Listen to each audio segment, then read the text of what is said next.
got the 5.4 Triton. It's an 042 valve. She's got 78,000 on it. Truck wasn't driven a lot. It was my old man's. I did the plugs in this in 2013. Had like 40,000 miles on it. Had the exhaust leak. The manifolds broke. I threw on some Gibson shorties, which I also had a problem with ticking at the collector with the Y pipe. I fixed that. I used some 1/2-inch threaded rod actually to fucking bolt them together, and that worked out really well with some Permatex copper. You can see that in there. So she always ticked. She always had like a good tick going on. And so after I fixed the exhaust leak, you fix one tick, you find another tick. Because you can hear it. So that's what I did with that. I just snugged the crap out of that thing. That thing's been really good. So then, now you can hear all the ticks going on. And there's a whole bunch, right?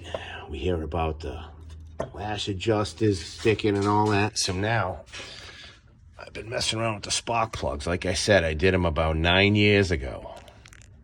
We all know the thread problem with the 2 valve, right? Not enough thread. I just stuck this guy in here. See that? She is loose. She's ready to blow.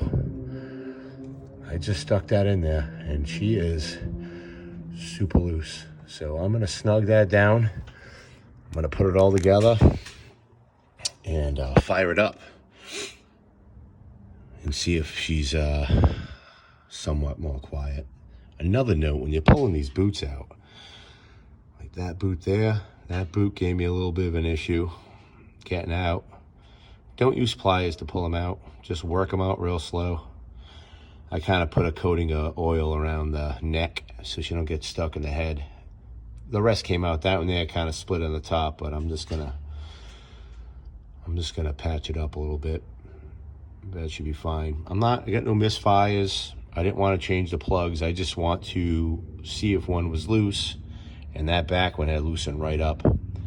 Pretty good. I mean, she's loose. I can just unloosen it with my fingers, so I'm gonna throw that on there.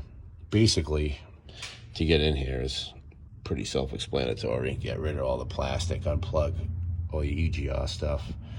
You gotta unplug the, you don't have to take out the injectors. You can just unplug them to get in there. It's pretty easy.